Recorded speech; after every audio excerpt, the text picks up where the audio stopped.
রাতের আকাশে আগুনের রেখা যখন মিলিয়ে যাচ্ছিল, ততক্ষণে এক ভয়ঙ্কর বার্তা ছড়িয়ে পড়ছিল তেহরান থেকে তেল আবিব পর্যন্ত। এই যুদ্ধ এখনো শেষ হয়নি।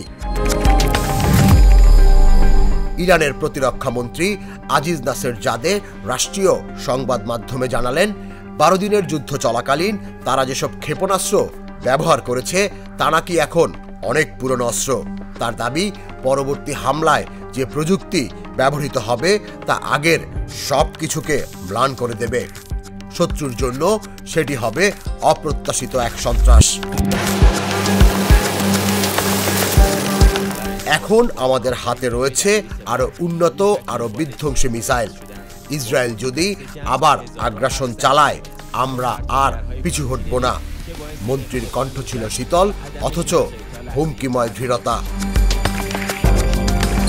গেল 24 জুন ইরান ইসরায়েলের মধ্যে যুদ্ধবিরতি ঘোষণা হলেও তা ছিল কেবল অস্ত্রবিরতি, শান্তির কোনো প্রতিশ্রুতি নয়। ইরানের প্রথম উপরাষ্ট্রপতি মোহাম্মদ রেজা আরেফ স্পষ্টভাবে বলেন, প্রতিটি মুহূর্তেই প্রস্তুত থাকতে হবে। এটি আর কূটনৈতিক যুদ্ধ নয়, এখন মাটি আর আকাশের হিসেব চুকানোর সময়।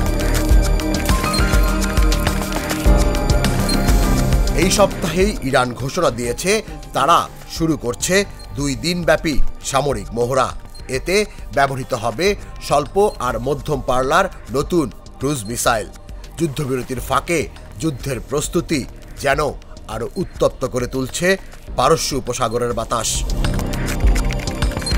বিশ্লেষকরা বলছেন, ইসরায়েল এবং তার মিত্রদের জন্য এই মহড়া আসলে একটি কড়া বার্তা।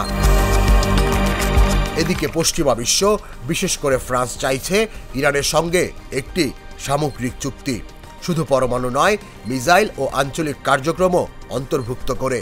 কিন্তু তেহরান ইতোমধ্যেই বলে দিয়েছে, আমাদের সামরিক সক্ষমতা কোনো দর কষাকষির বিষয় নয়। মধ্যপ্রাচ্যের আকাশ এখনো শান্ত, কিন্তু সেটি কি আসলেই শান্ত, নাকি কেবল আরো বড় বিস্ফোরণের পূর্বাভাস? বিশ্ব এখন তাকিয়ে আছে কার আগে কে শুরু করে।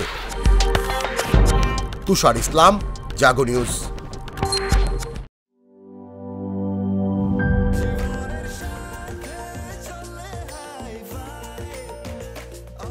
স্বাস্থ্যকর অল টাইম, সব সময়, অল টাইম হেলদি লাইফ।